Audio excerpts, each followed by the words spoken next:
Hello, my name is Ryan Murphy. I'm with Workforce Development, and I'm the Bureau Chief over the Research and Analysis Bureau at Workforce Development within the Labor Market Information Division.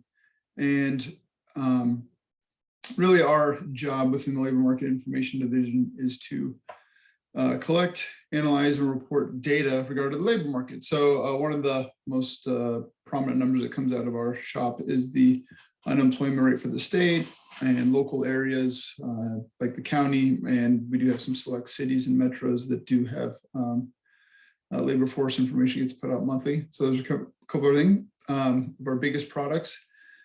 The other one that we're going to talk about today is the Laborshed study. Laborshed studies a labor availability study, and it's a supply side study where most of the information that we put out from our shop, and it's put out nationally, is demand side, so employer demand. But we're going to look at the supply side today.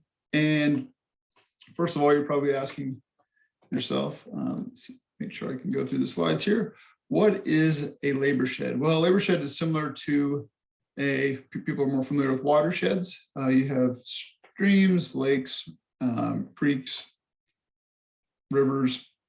And these rivers are all flowing into large bodies of water, into those lakes, into the ocean. And what we have here is a laborshed. So it's the flow of employees into an employment center and using interstates, highways, roads.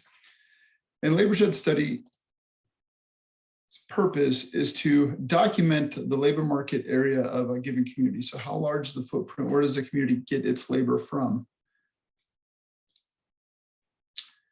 Just a little background on the Laborshed study. It was created in 1998 by the University of Northern Iowa. Workforce Development took over in 2000. So we've been doing Laborshed studies within our agency for 20 years now. And it was developed at a time when the unemployment rate was very low. How could employers find available labor when the unemployment rate and the number of people looking for work was very low? How can we document or find those pockets of available labor? And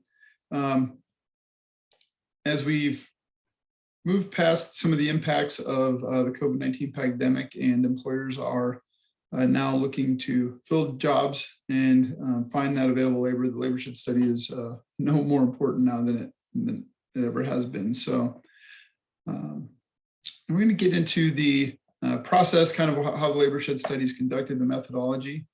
First of all, we send a letter to employers in a community that have 5 or more employees, and we ask them to send us back their residential zip codes of their employees. So if an employer has 10 employees who live in zip code 51234, then we ask them to send us back those 10 and all the other employees that they have by zip code. And we aggregate that information back once we have it back, and are able to map that out and look at the footprint, which we will in a minute. For Council Bluffs specifically, we sent out 774 letters to employers. We received 247 responses. A little over 30% of those responded to us, and they covered almost 11,000 employees. So that's a big number. We always try to get the largest employers to participate because typically they provide us with more bang for our buck as far as surveying, but they also tend to have the furthest draw, the largest commuting of employees into a community. So 11,000 is a fairly large number for a report like this. And I mentioned that we aggregate that information together. So we combine the reports from each of those individual employers to look at where people are coming from to work in Council Bluffs. And so you can see on the map here, the dark green Council Bluffs is outlined there in the middle. Then we've got some kind of tealish dark teal here. That is the second layer. It's a higher concentration of individuals coming into Council Bluffs for employment. Probably not a surprise. We're looking at Underwood, Glenwood, and then some of these Omaha zips that are on the east side of Omaha. And then as you move out further, you have lighter greens and grays, kind of depicting a heat map of where those employees are coming from. Just over half of the employees actually live and work in Council Bluffs, and then just under half are commuting from outside of Council Bluffs. The reason this is important, because a lot of the data that we produce within state government or the federal government is divided up by political boundaries. So counties, states, legislative districts, things that people generally don't care about when they are choosing where to work. They don't drive to the county line and stop and say, you know, I'm not going to drive into Potawatomi County for employment. We know that doesn't happen. And so it really limits our understanding of how large a community's labor market area is. So how large their labor supply is. And the Laborshed study is really trying to document that size and also the characteristics of that labor force. So just for example, if we look at the Laborshed area for Council Bluffs, we're looking at a little over 600,000 people within that commuting area. Compared to some of the data that we have available within our agency that are divided by political boundaries, if we were to look at the labor force for just Potawatomi County, it'd be 47,200 individuals, which we now we're looking at the map and now we've documented where they come from. We know is much smaller than what is actually taking place. I did want to mention, I'm going to go back. I want to mention that we're looking at individuals 18 to 64 in the Laborshed study. That's considered prime working age. We know that some individuals work before 18 or work after the age of 64, but data shows that there's a large drop off after that. So remember that commuting pattern I showed? Well, our analysts back here in the office go through the data and then cut that data into 3 survey zones. So zone 1 is the blue area, which is all of Council Bluffs.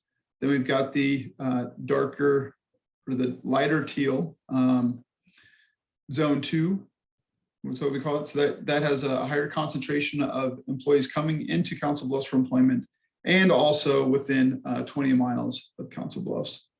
And then we have zone 3, which is the outer ring in gray. And each one of these zones will receive 200 completed surveys of individuals 18 to 64 within that group. So we end up with 600 total completed surveys for the Laborshed study. That household study we do conduct over phone, landline, and mobile. And then we also do send a letter out to individuals at their homes, asking them to jump online and take the survey for us.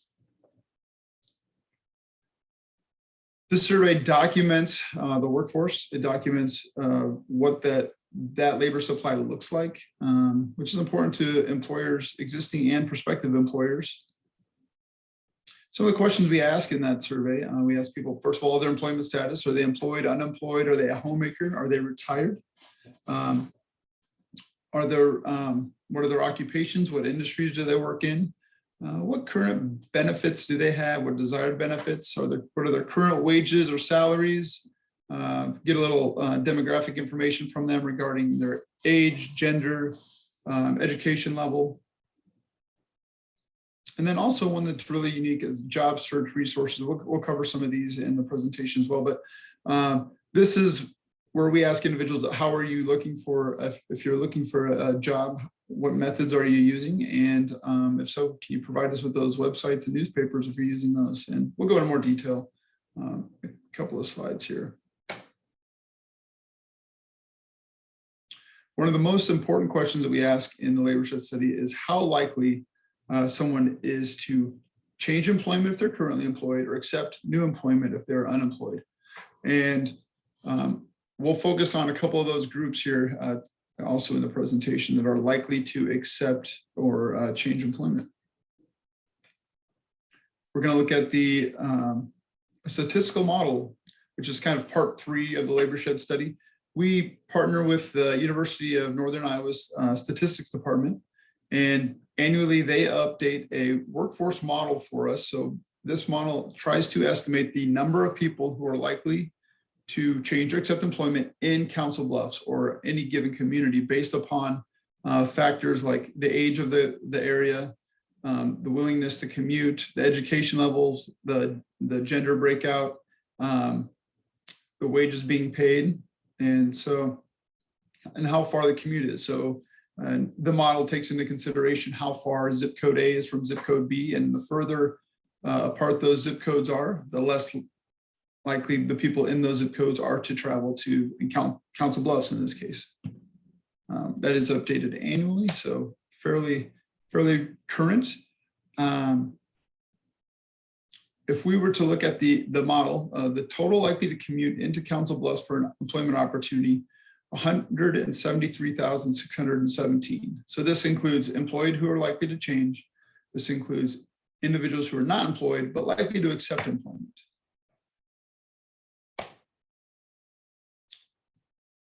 Next, we're going to jump into the Laborshed survey analysis. So what people told us in that household survey.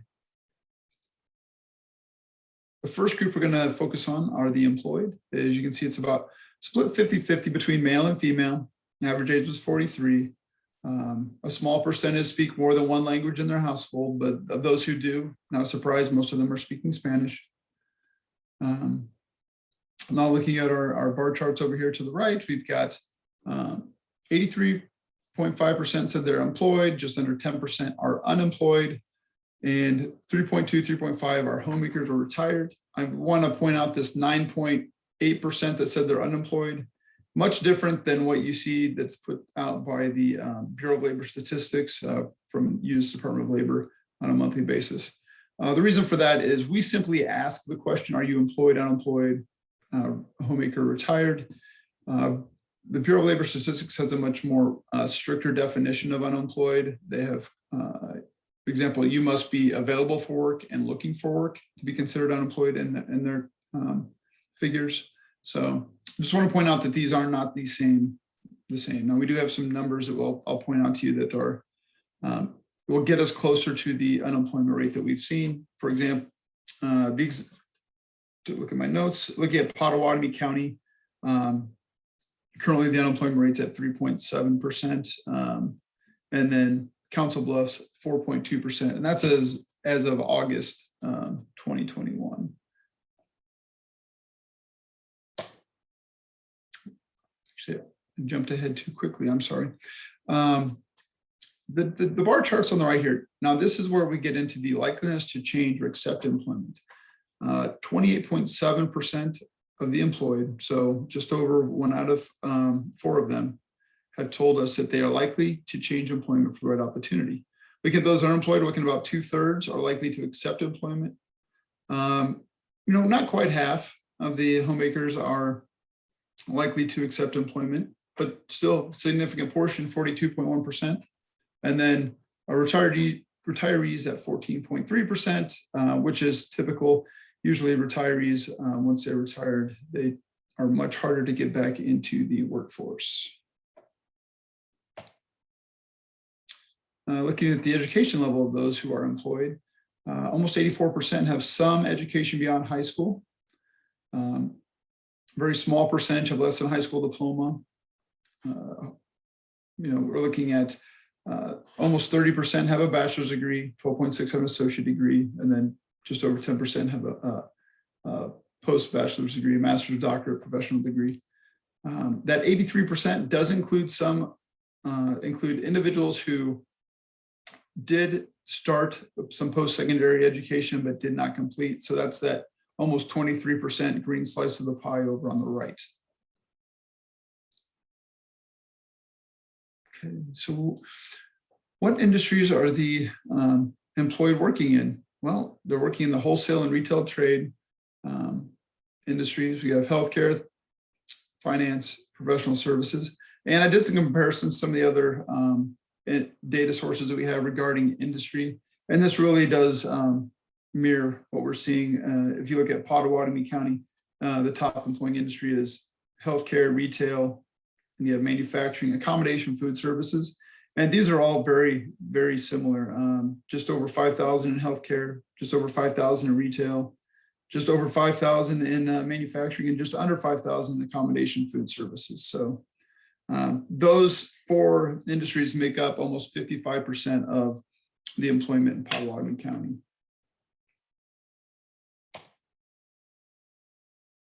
All right, what occupations are the employed working in?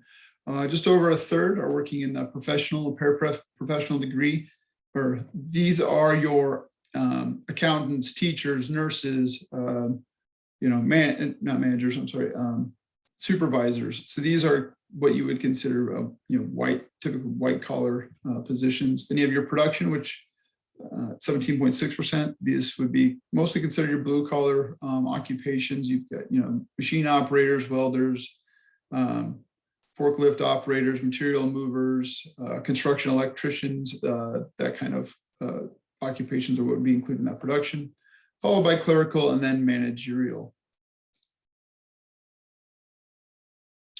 Okay, looking at the hourly wages of those who are employed, I do want to point out that in our survey, we ask individuals how they are being paid, how they're being compensated. So are you receiving an hourly wage? Do you receive an annual salary? Are you paid on a commission basis or some other type if it's piecemeal?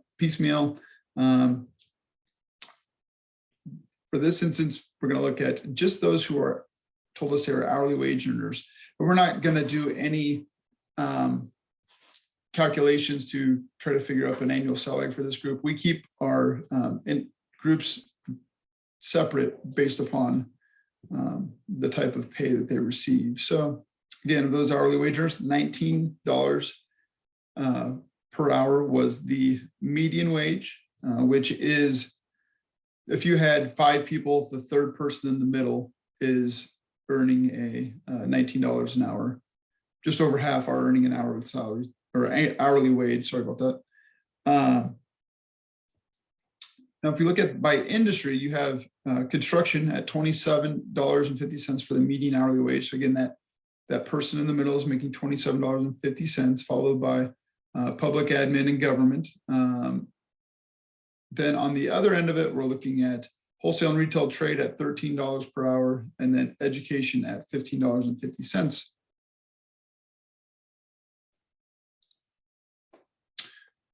Looking at annual salaries, so just over 40% are earning that annual salary, just under $75,000 per year.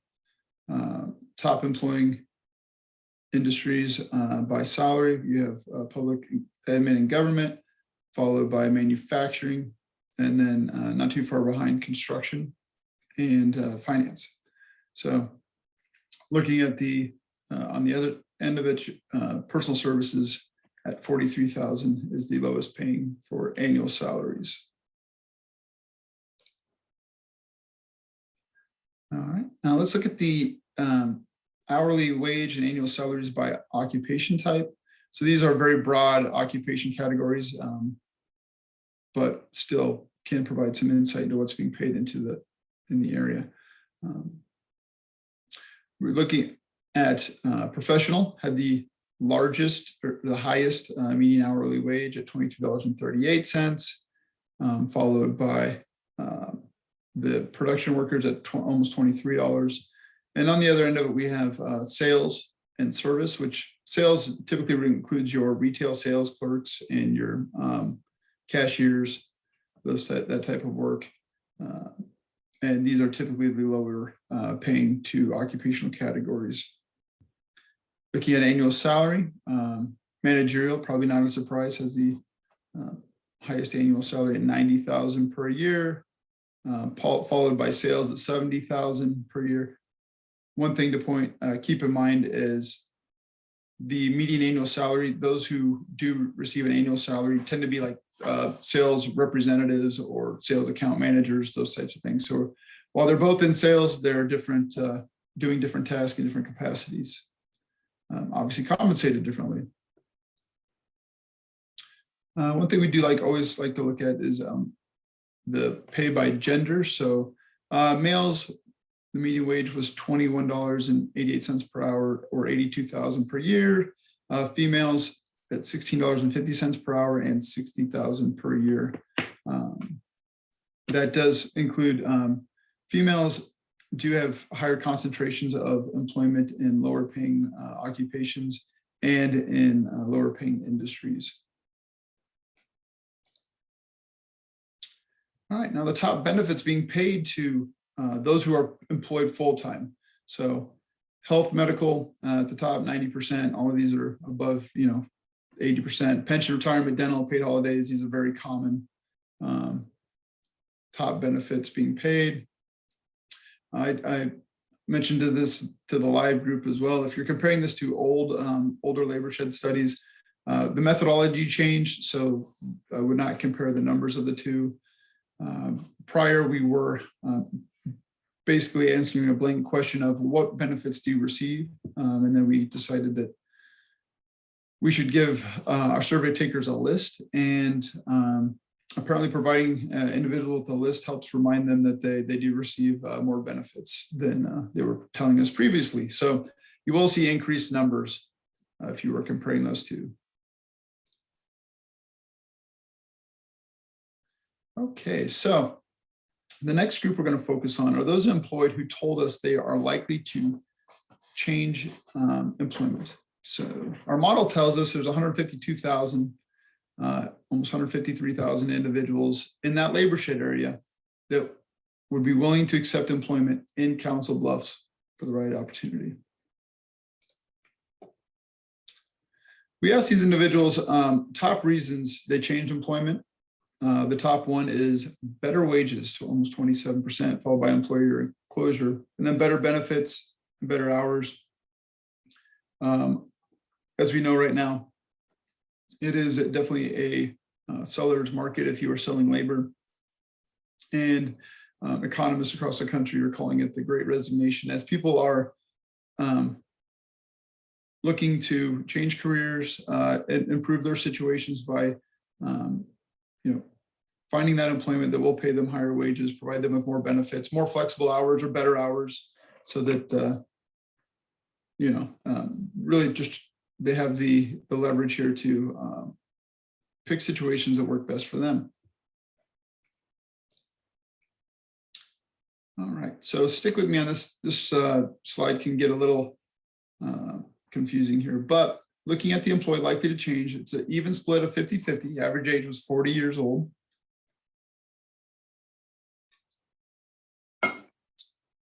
We're first going to look at the age groupings of those employed likely to change and focus on the blue bars. So the blue bars here tell us of those who are likely to change that piece of pie, how many, what percentage are made up of that. So across all age industries, 14.6% of them were 18 to 24, 1 out of 5 were 25 to 34. Those 35 to 4 made up all, 1 out of 4. And then smaller percentage as you get down to 55 to 64.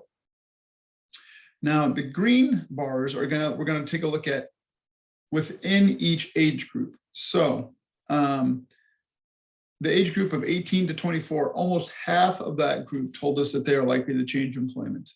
Then about 30% for both 25 to 34 and 35 to 44 age groups were likely to change. And you can kind of see this stair step trend as you get to the older age groups, which is typical to see in the data, because as individuals are nearing retirement age, or they've been with an employer, or they're seeing the light of that end of that their workforce tunnel, I guess, they're less risk averse, they're less likely to make changes. They've had a plan in place trying to get to retirement, and they don't have the time to take on those risks, or the ability to take on additional risk if things don't work out with a new employer. So that is typical to see.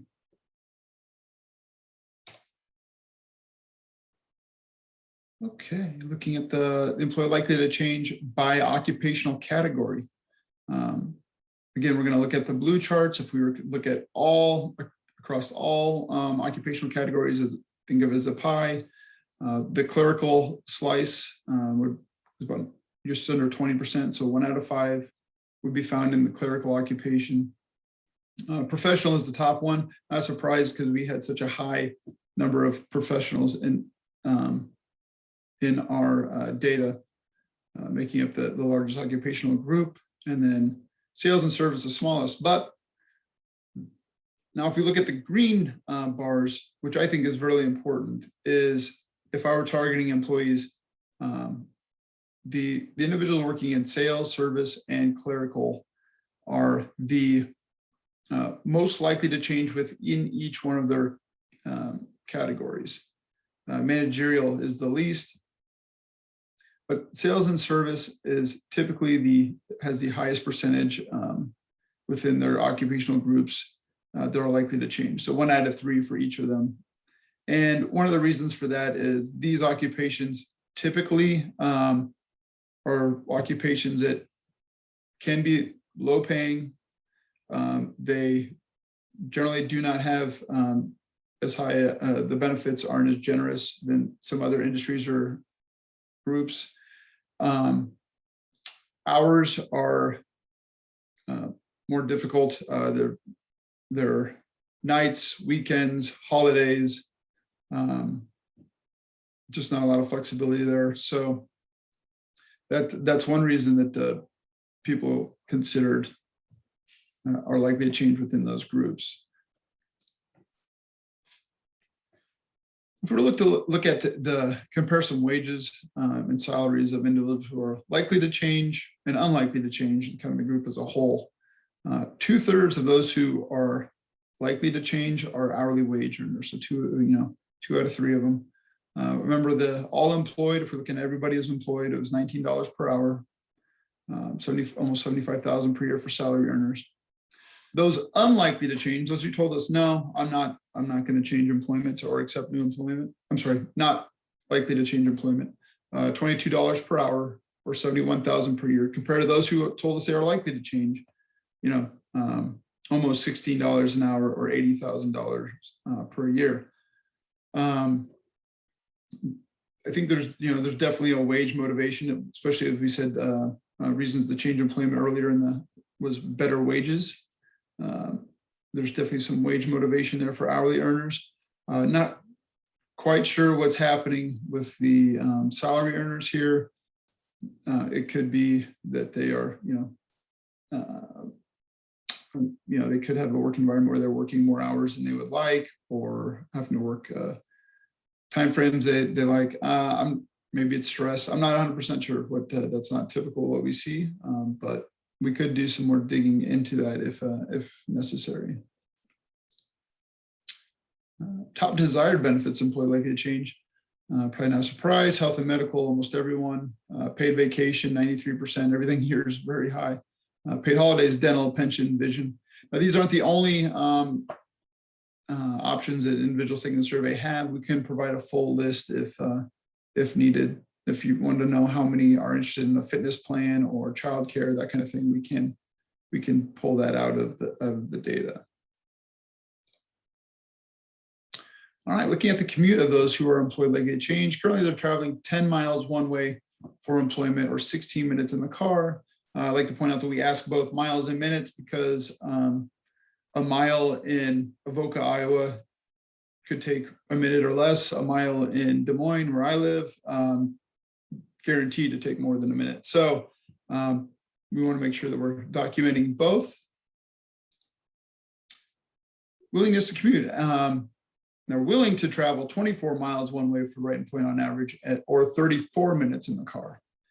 And so that is, in the lives, we talked about how if a community is on an interstate, and Council Bluffs obviously is, east to west, north to south, that it really stretches out that commuting pattern. If people can get in their car, put on their podcast, and drive 75, 80 miles an hour, they're willing to travel much further than if they had to, drive through town or take 2-lane highways.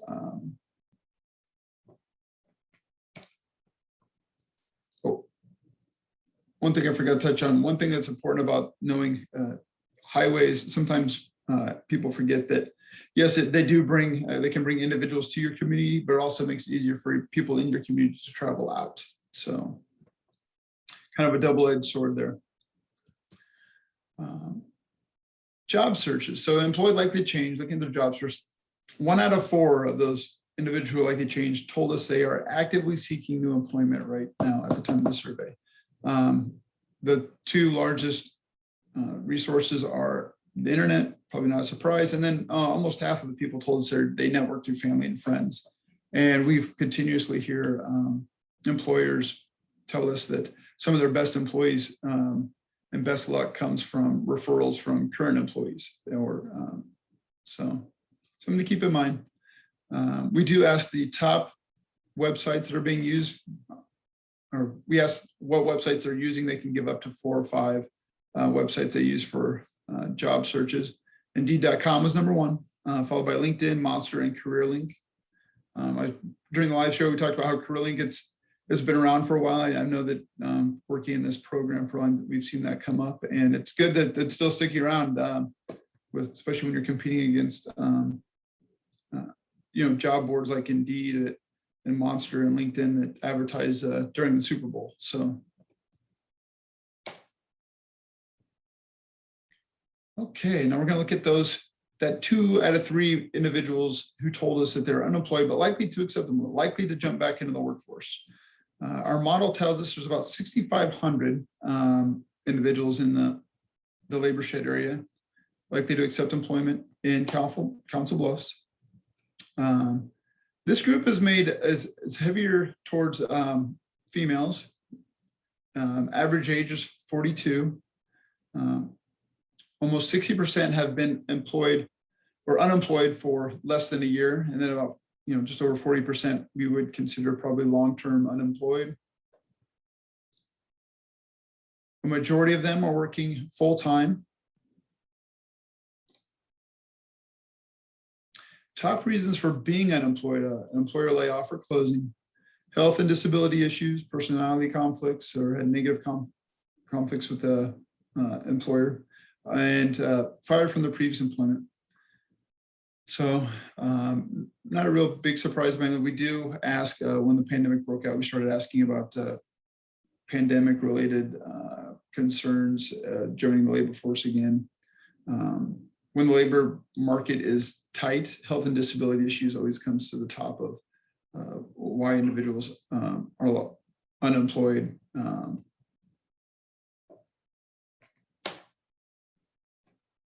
Some demographics of those who are unemployed, looking at education level, you'll notice that about 10%, 12% have less post-secondary education than those who were employed overall, which was at 83. You can see 1 out of 5 have a bachelor's degree, about 13% an associate degree. There's the high school equivalency and less than high school was much higher for this group than before. So not a surprise. There's a correlation between education level and unemployment. Looking at the wages that were being earned by this group, $12.73. So that was what they were earning at their previous employment. We asked them what their desire, which is what they would need to get back into the workforce, the lowest amount willing to accept. And so if you had 100 people, it would take $15.78 an hour to attract 66 of them. It would take $18.38 to attract 75 of the 100 people. So, and to get 50% of the people back in the workforce, it would take $12.60 per hour. We talk about, for a long time, almost a decade, that number was at $10 per hour. But over the last 2 or 3 years, we have seen that lowest median wage willing to accept increase, 12, 13, sometimes higher than $13 in some pockets of the state. So willingness to commute, average in miles, 15 one way or 33 minutes in the car. A little less than those who are employed, likely to change. And about half of these people are actively seeking new employment. They are using the internet at about the same clip as employed, likely to change. also using Indeed.com, LinkedIn.com, and then also Facebook. I want to make a note that one of the employers said that they are getting a lot of traction through Facebook prior. Networking is still about half the people are using networking to look for job opportunities. So it's very similar.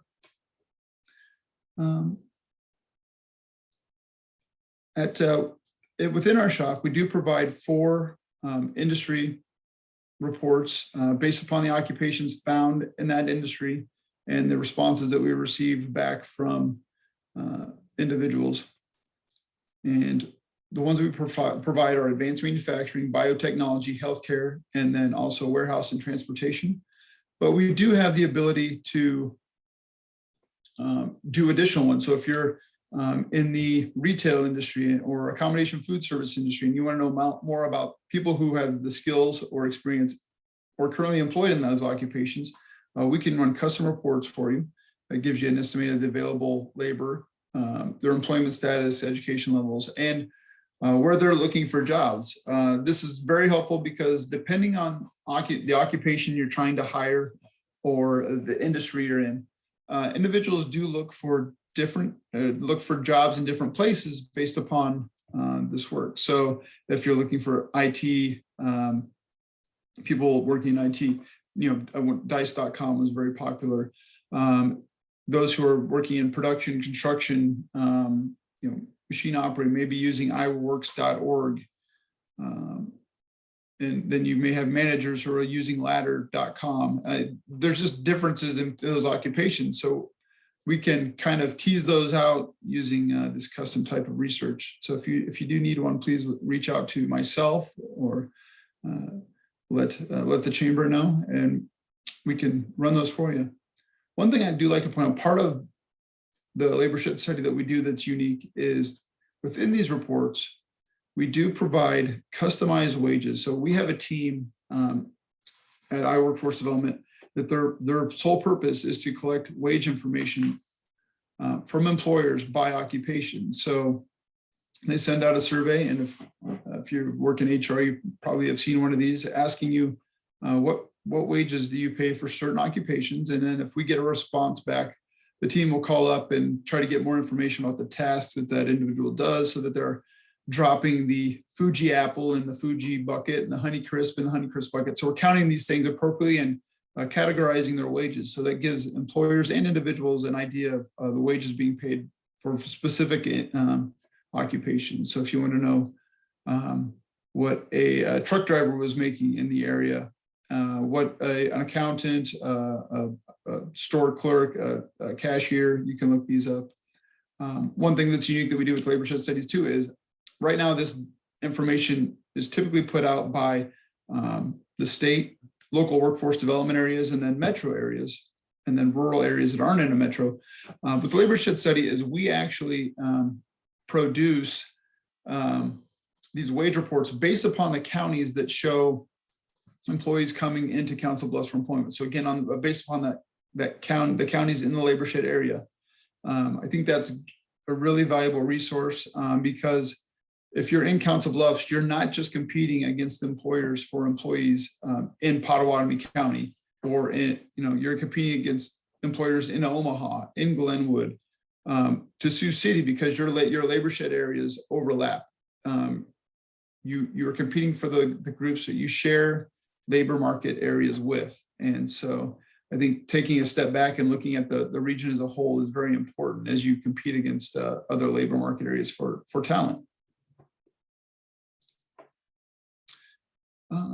We do have other online resources related to the Laborshed study. We've got an interactive report, we call them a storybook, and the link below should be hot if you, I guess not in the recording, but you can type in the link below and then go look up Council Bluffs in your act report, and you can click through each of the chapters on the right. It gives more information about the Laborshed, where are the competing labor markets for my community, and then you can click within each one of those charts to learn more about the Laborshed area and go into more detail than what was provided in the presentation, because we could spend a lot of time going through this. We also have a dashboard related to just some of the data. If you're just kind of a data person, you want to get in there and not necessarily go through a story map, you can go to our website, and again, here in the blue, and you can select your Laborshed area, go to Council Bluffs. You'll have a map that pop up, and you can click on each one of these zip codes to see the number of people coming to Council Bluffs for employment from that zip code. There's multiple data elements that you can click across the top at different tabs. If you're interested in wages specifically, or benefits, or job searches, that's available. Those custom wages are also included that if you scroll to the right across those tabs. So there's really a lot of info there. And then we have other information on our labor market information site. IowaLMI.gov is a link to that. You can look up unemployment industry data. So what are the top industries within my county or my region? Are these numbers going up or down depending on time of year, depending on the pandemic? Definitely look at those. And if you're looking at future growth, you can look at industry projections. What industries or occupations do we see growing in your area? Again, additional employer information. If you want, we have an employer database that allows you to look up employers in a certain city, county, by industry. So you see who the top employing manufacturers are in your city or your county. These are all available again at IowaLMI.gov.